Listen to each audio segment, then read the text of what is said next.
Legend படத்தில் நடித்ததுனால legend Saravanan அவருக்கு பேர் வந்துச்சு.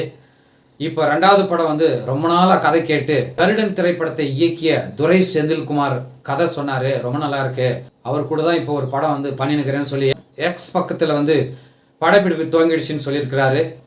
எப்படி வருதுன்னு பார்க்கலாம். இந்த படம் தெலுங்குல கல்யாண் ராம் நடிப்பில் 21வது திரைப்படம் வந்து நடிக்கிறார். அந்த திரைப்படத்தில் Vijayashanti lady super star Vyjayanthi IPS திரைப்படத்துல அவங்க நடிச்சிருந்தாங்க. அப்ப அதே வைஜெயந்தி ஐபிஎஸ் ரோல்ல வந்து எப்படி கம்பீரத்தோட இருந்தாங்களோ அதே மாதிரி தான் விஜயசாந்தி வந்து தோற்றமளிக்கிறார். குருவி திரைப்படத்துல நடிப்பது குறித்து திரிஷாவுக்கும் நயன்தாராவுக்கும் கருத்து வேறுபாடு ஏற்பட்டதாக வந்து சொல்லப்படுது.